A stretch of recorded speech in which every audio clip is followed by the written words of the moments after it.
Welcome to the Purpose-Focused Advisor, a podcast for financial planners, advisors, and RIAs looking to get the most out of yourself and your business. Join Rob Brown as he walks you through a journey that will allow you to take action in your business and your life so you can be the best that you can possibly be.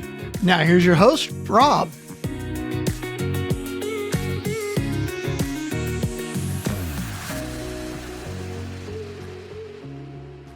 If you are looking for the Purpose-Focused Advisor podcast, you are in the right place. Hello, everybody. Rob Brown here, along with my guest, Arielle Minicozzi, who is the CEO and founder of Sphinx Automation, which is a virtual consulting firm that helps independent financial advisors set up their tech and automate their business processes using low or no code tools. Arielle is very interesting because she is a former RIA owner. So she has sat in the seat of the same seat as many of the guests of this podcast. So I look forward to that perspective. Arielle, welcome to the show.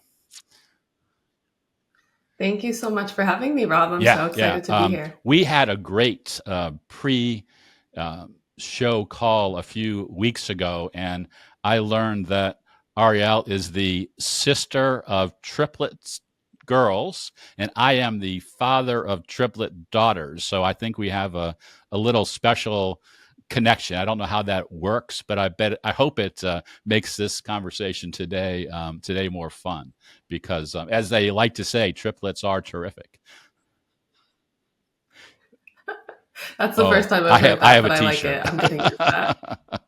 Anyway, well, Arielle, again, welcome to the show. Let's jump in. So you started out in this industry as an owner of an RIA, and obviously, in doing that, you had to set up your own tech. What was that like? What was it like before you became a tech expert? Yeah, it's a great question. I remember those days with very little fondness because before I became an advisor, I was a loan officer at a major bank, and we had very little, if any, control over the tech that we were able to use. And during my tenure as a loan officer, I just felt like, wow, I'm asking for the same documents over and over and over again from my clients. I'm doing this, I'm sending the same emails, I'm doing the same things. There's got to be a better way. I wish that I could send these emails automatically. I wish that I could make a form that would ask for the right documents based on the client's situation. So needless to say, when I launched my RIA and I did have control over the technology I was able to use, my creativity and my frustrations, it encouraged me to hit the ground running with setting up the right tech and making my working life as efficient as I possibly could. So have you always kind of had that, I don't know what you call it, personality type, that when you're in a situation, you kind of look at all of the tools that you have around you, tech or otherwise, and say, let's just set this up as well as we can so that whatever the task is, whether it's or the fun thing, that maybe you're like a great vacation planner too. Yeah, I mean, I think I have always had that tinkerer personality is maybe the best way to explain it. I like to understand the tools that I have available, and I like to find out what are their pros, what are their cons, what is the way that we can push these things to their maximum capacity. Even when I was a kid, when we got our very first computer way back in the day, I am a millennial, but I'm kind of in the middle of the spectrum. So that was probably around when I was 10, give or take. And I would spend hours, as long as my parents would let me. They definitely did give me a limit though, tinkering with the computer, learning the programs. It just was fun and exciting for me. And at that time, of course, I had nothing else to do. So that was just what I would do for fun. And I think that did carry over into my adulthood, even though I didn't have a technical background in the sense of being a programmer by trade. I did always have that curiosity about technology and how to make things more efficient. And I do believe that influenced my perspective even into my career and thus Sure. what I do So now. you obviously spend a lot of time with advisors and their teams. Um, are advisors in general tinkerers, or are they more hands off kind of people, or do you run into both? I think it just really depends. I have a slight bias because the type of people that choose to reach out to me are self-identified non-tinkerers typically. They are coming to me because they know they need help and they don't want to spend the time to do it themselves, or maybe they want to, they enjoy setting up the tech, but they know that their genius is in helping clients with financial planning and doing the advising work. And they know that it's just not the best use of their time, even if they enjoy that. So I do have a little bit of bias, but I recently was reminded, I did a workshop at XYPN conference, and it was a very broad mix of folks in the room. And so I was recently brought back to the reality that not everybody is a non-tinkerer. Some people do want to do it themselves, but a lot of people just don't have the tools and the knowledge or the support to be able to do it themselves, even if they want Right. to. That's a great answer on a couple of different levels. First of all, I want to kind of go back and uh, emphasize something that you said, which I think is really important for our audience to understand. Not because they might be potential clients of Sphinx, although they might, but you said that you talked about who your target advisor is, that they are not tinkerers. And I love it when I'm talking to an advisor, another professional, and they know who it is they serve best. So you don't want to fight the tinkerer when you're bringing new clients on board. Was that an intentional choice? It was. I will say this. I'll add a caveat. We do have an offering for the tinkerers. We do coaching with the folks that do want to be more hands-on. We help them take their projects from 80% to 100%, and we work with them collaboratively. But most of our clients that come to us are in the camp of, I don't know how it works, or I know enough about how it works to be dangerous, but I don't want to be the expert. I need somebody to be the spearhead of my technology, of building the automations, making sure it works, and then showing me how everything is running in the background so I know if something goes wrong where I might start to pinpoint that.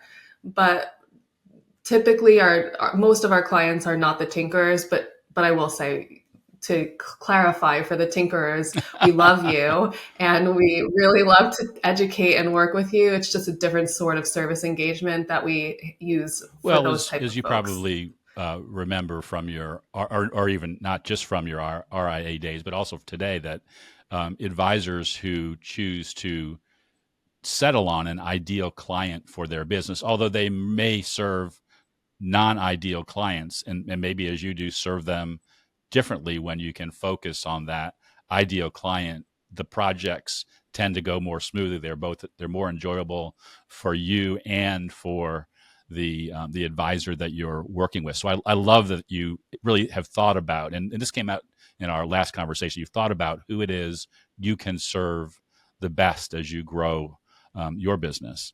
But the other thing that you Absolutely. said that is also really important, and I like to dig into this a little bit more, is that the reason that perhaps your your most ideal clients are non-tinkerers is because they've decided that there is a higher and better use of their time. It's not that the work that you're going to do on their behalf isn't important. It's vital to the business, but it's not the highest and best use of their time. And so taking the time to think about where, as an RIA, as the leader of an advisory firm, where you should be spending your time is really important. So I'm sure you saw that as you ran your own RIA, but notice that today when you look at the success that some of your clients are having in their businesses. Absolutely. And there's a reason why I'm not doing advising anymore because there are different zones of genius for everybody. Just in the midst of working on developing a course right now, and it sort of talks about the iterations that advisors go through when they first launch their RIAs, and then as they come to terms with who is their best client, finding that niche that they want to focus on, so to speak, understanding their strengths, their weaknesses, their opportunities, and their threats, to use the business terminology. But what I uncovered for myself is I was spending so much time tinkering and so little time focused on selling. And it occurred to me that maybe there was a reason that was the case. It wasn't because there was so much, just because there was so much tinkering to be done. There was a lot of tinkering to be done, but perhaps I didn't need to be an advisor. I did end up partnering with another solo firm, and I was able to continue in the industry in more of an operational seat. And I did serve some clients ongoing, but my primary focus was the operations. And it just taught me exactly what you said, firsthand experience, that sometimes we don't have to do the things we think we need to do. We should do the things that we're really good at and the things that add value to our client relationships. Even if it's not what we initially thought it would be, it's okay to pivot and to regroup and refocus. And so that's why I have a whole entire other business outside of my RIA that I now focus on instead of doing the advising. But I still have the same impact, even though it's indirectly. I help the people who help people now. I don't help them directly one-on-one, but I can influence and make more efficient the people that do the work that I used to do. And thus I can still have the same impact. It's just indirect now and not hands-on as I thought before. I feel exactly the same way as a former advisor and now as a coach to advisors. I see that impact on the clients continuing because I'm sure you would agree the work that financial advisors do is vitally important. I am a major league cheerleader for financial advisors who are out there taking care of people, and the fact that we're able through our work to support them in what they do is a big win for me. I agree, So 100%. you used a dirty word a little while ago. You said selling, that you were you were spending more time tinkering and less time selling. I love that you said that because sometimes when you talk with advisors, they want to back away from the fact that ultimately, as business owners, they are salespeople, because the only way that you get new clients to come on board is to have a process for selling to them. You might call it consulting or something, or advising or something different, but it is selling.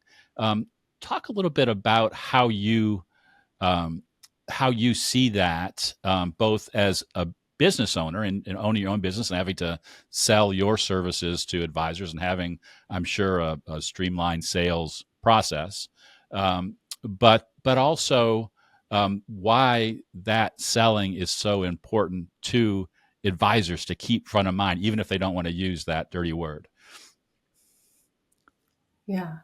I think that what I realized is that it wasn't really selling itself that I was avoiding.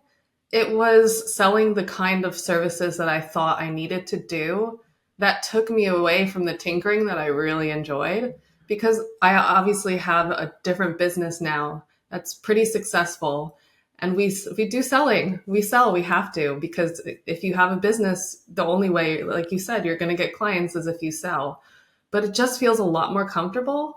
And I think that was really the key for me, was to focus on selling the things that I knew I was really good at doing and I really enjoyed doing, versus trying to sell the things that I just wasn't 100% aligned with internally. And that made, for me, all the difference.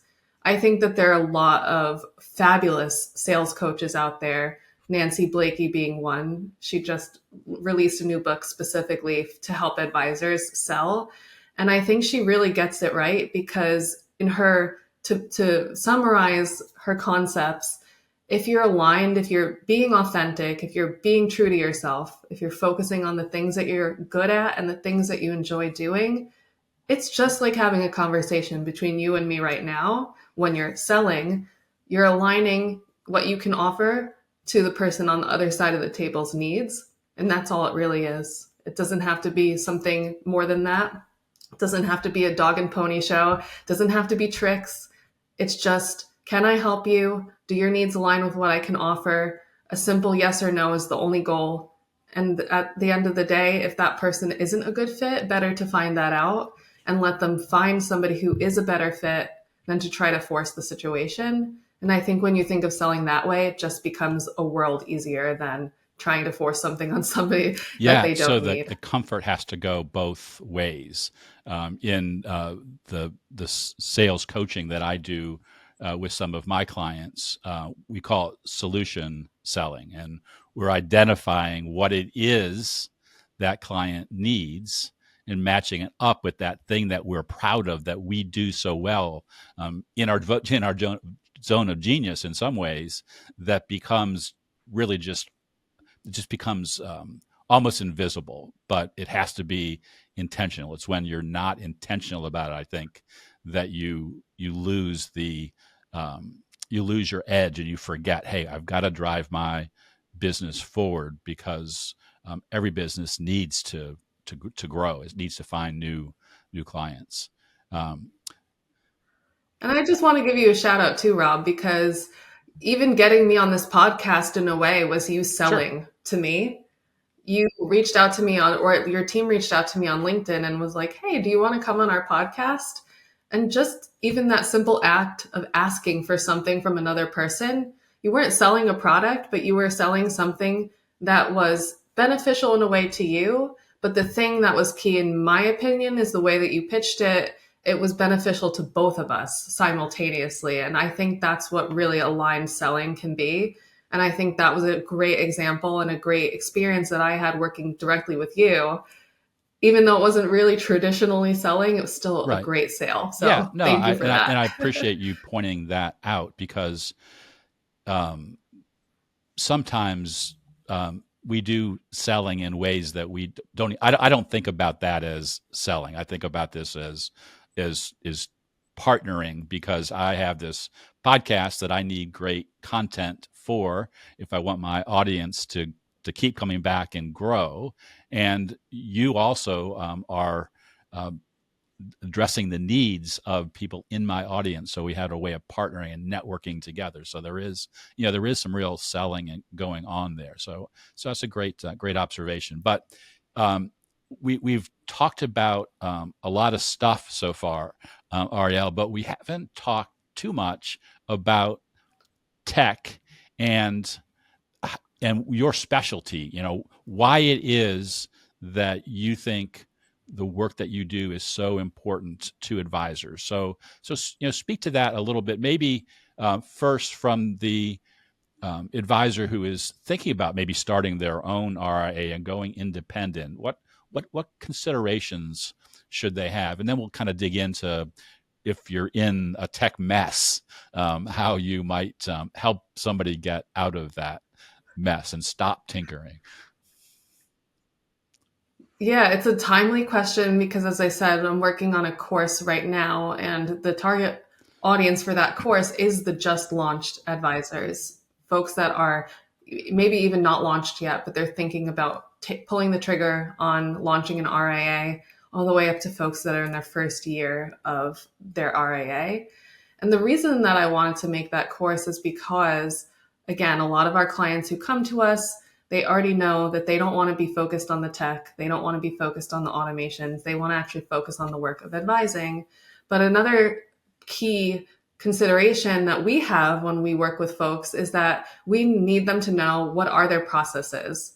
They have to be documented and they have to be following them as they're written 80% or more of the time. And that's because we do want to work with folks that we can actually add value for. And when we don't have a clear idea of what the processes actually are, we end up finding that we get stuck. We start to build things and then we find out, what we built is actually not exactly what we want. Now we have to go undo the work that we did, redo it, and it wastes all of our time and energy, and it wastes our clients' money. So that's for us a non-starter. And I do think that there's a temptation because of the inverse of that situation. When you're just starting out, you have a lot of time and you don't presumably have a lot of money. Some people come to the table with investments or partnerships, but a lot of us started out bootstrapping when we first start our business. And for folks in that situation, I think it is really easy, and this is exactly what happened to me, to fall into the temptation of focusing on all the wrong things, not focusing on actually getting clients, which is the number one goal when you're starting any business, whether it's an advisory practice or a dentist's office, it doesn't matter. But if you don't have clients, you don't have money. And if you don't have money, it's going to be really hard to pay your bills and to stay in business for very long. And so that's what the course covers. It starts with talking about selling and making sure that you can quickly and easily find the people that you're aligned with, making sure that you're hitting the ground running, and from our side of things, doing it efficiently by using the technology and automation to take some of those actions off your plate so you can focus on the human value of interacting with clients, of seeking leads, networking with COIs, all of those things. And then taking that and saying, okay, now that you've gotten that system set up, and now that you've gotten used to and you're starting to attract and convert people to clients, now what are some of the other foundational things that you want to put in place? Things like scheduling software, things like data gathering systems, so that when you do start to take on more clients, you have now an efficient process for onboarding your clients and working with your clients in an ongoing fashion. But all of that is secondary for the folks that are just starting out to actually making sure you have clients where all of those things become relevant. So I hope that answered your question. It does, and it's so important. I see when I'll have people come to me fairly often and say, I'm thinking about being an advisor, and maybe they're in the industry but not in the advisor seat. What do I need to do to get started? And I said, what have you done so far? And the first thing that most of them done is they can tell you what their tech stack will be. I said, no. Like, who are you going to talk to about, being a client? And and there's just a reverse to the way that that sometimes those who are thinking about getting started think, like the have the technology and they will come. I don't think that's how it works. But let's talk about the established advisor. Someone who's been at it for, I don't know, 5-10 years. The technology has changed incredibly over that period of time, and there are a lot of ways to use that technology to be able to spend more time with clients and prospective clients. But a lot of advisors that I meet, they've bought things kind of onesie twosie, and maybe they've done some the grass is greener buying. I had this financial planning software or this CRM, but I talked to the wholesaler or whoever for the other one, and now I'm switching to that one, and they find themselves in a bit of a state of being scattered around with their tech. But they know they want to get it organized. How do you help that person? Yeah, I think that there's a balance, because there is something to be said for using the best in class platform for a specific need. And that's sort of how we started out, is helping folks, and we still do this. This is the focus of all of our work, but I guess I took a little bit more of a scattered approach in the beginning, which is to help folks let data flow from point A to point B to point C between all of their distinct best-in-class systems, and then centralize that data in one place, be it their CRM most of the time, or their databasing software in other cases. And that's what we do. That's the bread and butter of what we do, is help data flow between different systems into the right place where it needs to live. But over the years, I've sort of taken maybe a more scaled back approach. I've seen and learned the benefit in simplicity. And that doesn't mean you can't still use different systems. And it doesn't mean that we can't still set up the data to flow between those systems, because part of that is just unavoidable. Your CRM, if you're using, for example, Wealthbox, doesn't have a scheduling software built in. So you do need something like Calendly, for example, to get in front of clients, get them on the calendar, and then we can take the data from there and put it into Wealthbox. But I do think that there's, again, especially in recent years, a shift in my perspective, and that is less is more. The fewer tools that you can use, the less confusing it'll be for you. And if you have a team, your team as well, to keep track of everything, to make sure it's all organized, to make sure it's running. And so that is a benefit to the recent innovations in a lot of the tech stack that our clients are using. A lot of them are adding AI features. A lot of them are growing and scaling the offerings that they have. And they're doing so pretty effectively. But I do think part of our job as well is similar to what our clients do with their clients, and that is to help them not chase the shiny object. When your clients as an advisor come to you and they're like, hey, I heard about this new cryptocurrency, or, oh, Uncle so-and-so said he's investing in this really cool stock. Should I be investing in that? And maybe the answer is yes, but the answer before you get to the yes or before you get to the no usually has to be, what is the purpose? How does it align with your goals? How does it align with what we've already got? Your already diversified portfolio, does it fit in? Or does it create confusion? Does it add risk and not a lot of reward? And that type of conversation and that type of perspective is the outlook I've, again, in more recent years, really refined my outlook to be focused on that type of a conversation. Hey, this tech is really cool. It's doing something new that our existing tech stack doesn't do. Great. But how much value is it actually adding if we add that to your tech stack versus wait for the tech you already have to perhaps add that feature internally? So again, I hope that addressed the root of the question you were seeking. Absolutely. And you talked about flow. You talked about data flow, because to me, automation, the things that you do is less about which tool you use and more about how you're getting easy access to your data when and where you need it.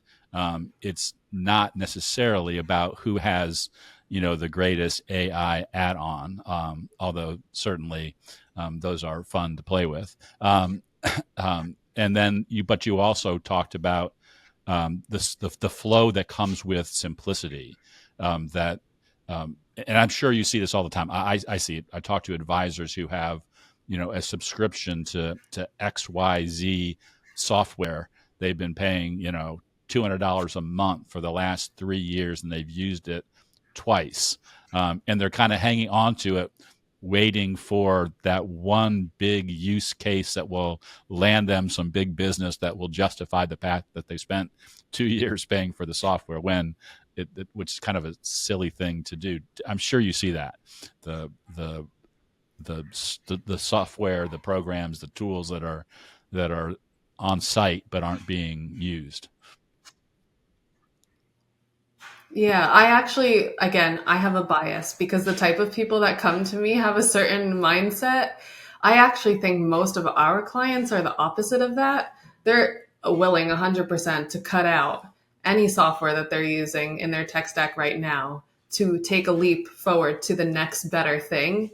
They're not really they're sort of in the opposite problem. They're not necessarily hanging on to the tech and keeping on paying for it, even if they're not using it.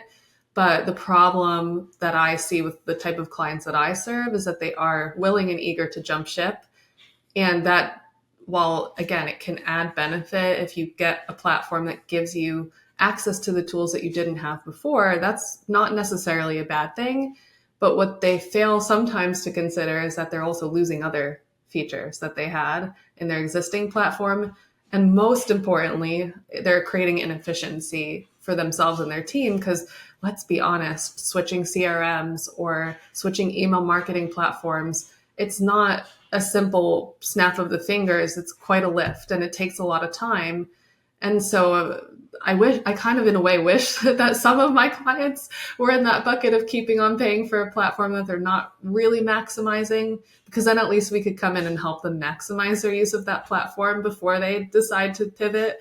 But actually, it seems counterintuitive, but a lot of our clients are in the opposite boat, actually. They've put a bunch of stuff in the trash can because they just haven't figured out the way to make it work, and it's distracting to them and what they're trying to do. So maybe they've created manual processes to do the things that they can't do. Right. And I'm glad you said that, because I was painting with a very broad brush. And just like we said, not all advisors are tinkerers. Not all advisors are hoarders of tech tools. Some minimize it because they don't want to use something or keep something because they haven't figured out how to really make it work for them. And that sounds like that's really a sweet spot for you. Absolutely. So talk about that. Talk about what, in your view, when you think about an advisor automating his or her practice, what's kind of the optimal outcome that they should be working towards, whether they're trying to do it themselves or they call on you and your team for help? Yeah, it's, of course, I hate to say this, but it depends. And it's just like financial planning. Everybody's goals are different. We have folks come to us and their primary goal is one specific targeted area of their process. Maybe that's their lead generation or their lead conversion. Maybe it's onboarding. Maybe it's their working with their ongoing clients. And then conversely, we have clients that come to us that are like, I just feel overwhelmed and I feel like I'm being really inefficient and I just don't really know what I should be focusing on. Can you help me uncover the areas of opportunity that are available to me? And or can you share best practices that you've done working with other clients that I could maybe get inspired by and see what's out there? What are the opportunities that other folks have taken advantage of? So it really just, it depends. But a lot of the time, our work focuses best when it comes to stages of the process that revolve around either onboarding or slightly before the onboarding process, converting the leads from maybe leads to prospects or prospects to actually signing them onto clients. And the reason for that is once you get into the later stages of the process, you're doing the actual planning work, you're doing the actual advising work. Some of that is more, again, where the human value comes in, where the advisory and planner zone of genius revolves. And that's where the human person, you as the advisor, adds the actual value. The tech is just there in a supporting role versus a primary role. The other part of that is that, unfortunately, even in 2024, when we're recording this podcast, there's a lot of, I guess, lack of integration is maybe the right way to explain it in the financial planning specific platforms that a lot of our clients are using. There's a lot of non-advisory specific tools and even some advisory specific tools that are integrating things like AI and APIs to make connections between different platforms. But even today, in this modern golden age of tech and AI, there are a lot of the financial planning specific platforms, a lot of the advisor specific platforms, investment management, and so on, either don't have APIs so that we can connect them to other tools, or their APIs are not made accessible to folks like us. You have to be on an enterprise level version of the platform to be able to get access. Whereas most of our clients, our best fit clients, are smaller or solo advisory practices. Our ideal client is fewer than 15 advisors on their team. So it's difficult. And so that's part of the reason why most of our work revolves around those earlier stages of the process. There are some things we can do later on with ongoing client management, but primarily the value and the focus for most of our folks is in the earlier stages. So as we begin to land the plane here, I'd love for you to help me formulate a question that someone in our audience could ask themselves to determine determine what or how to automate, or maybe how to decide to call you and your team and say, hey, can you help me with this? What's that question that they should be asking? And I think part of it goes back to what we were saying at the beginning in terms of, where are you spending your time? But beyond that, kind of having some understanding of what those tech struggles are, what those automation struggles are. Yeah. Well, I'll actually say it to you like this. This is the question we ask everybody during our introductory calls. And that is, if you had a magic wand to eliminate one thing that you're doing from your day, week, month, or year, what would that one thing be? And that should give you the very first step in understanding where can you maybe not jump directly to automating, because of course I love automation. It's what I do all day long, but I think that there's a number of steps that have to happen before you get to the automation. First, eliminate the things that you don't need to be doing, and then automate the things that you can automate. And then whatever's left over, you can either delegate or make more efficient through systematization. That's kind of our four-pronged process of making efficient our practices.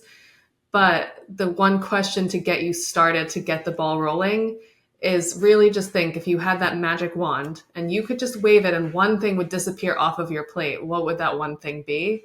And that should get you started on the right track to seeing where the opportunities are for automation. I love that. I have a framework. I call it the 4D framework. It's delete, delegate, defer, and do.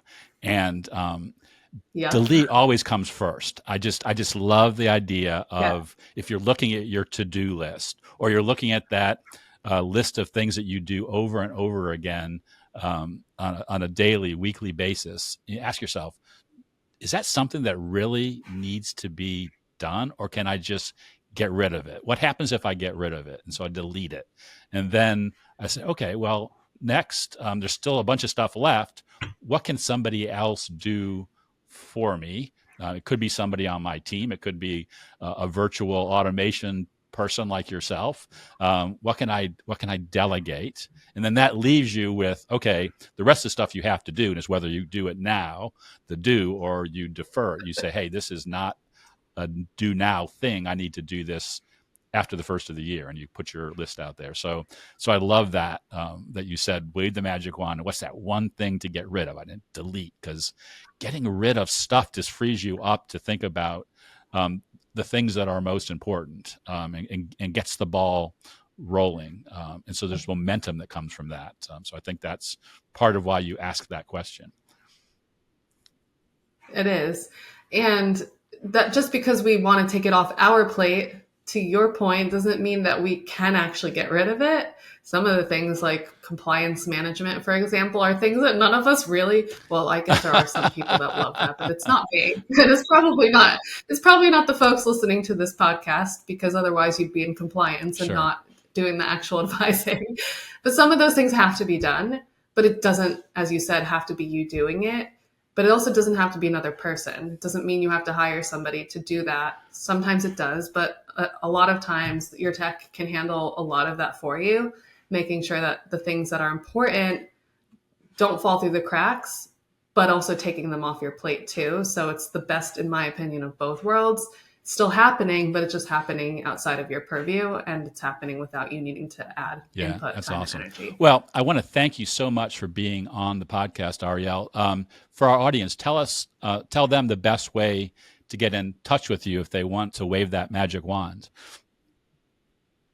Absolutely. The best way to get in touch with us is to book an introductory call on our website.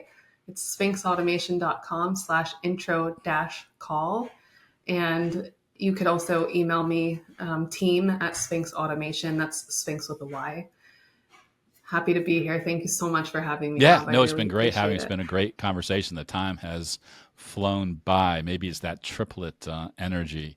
But I will make sure to put your information in the show notes. But to our audience, I want to thank you for listening in. I hope you gained some valuable information. I hope as an action point you wave that magic wand and ask that question, what is that one thing I'd like to get rid of? Because that can be a powerful momentum tool, whether you're trying to automate or add to your tech stack or grow your business. And as always, we're rooting for your success.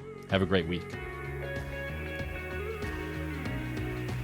Thanks for joining us for this episode of the Purpose Focused Advisor. If you want to learn more, head over to our website, truestfancoaching.com. There you'll learn all about becoming a purpose-focused advisor. You'll also find today's show notes and links to the other gifts and resources we talked about during the episode. Again, thanks for listening, and remember, we're rooting for your success.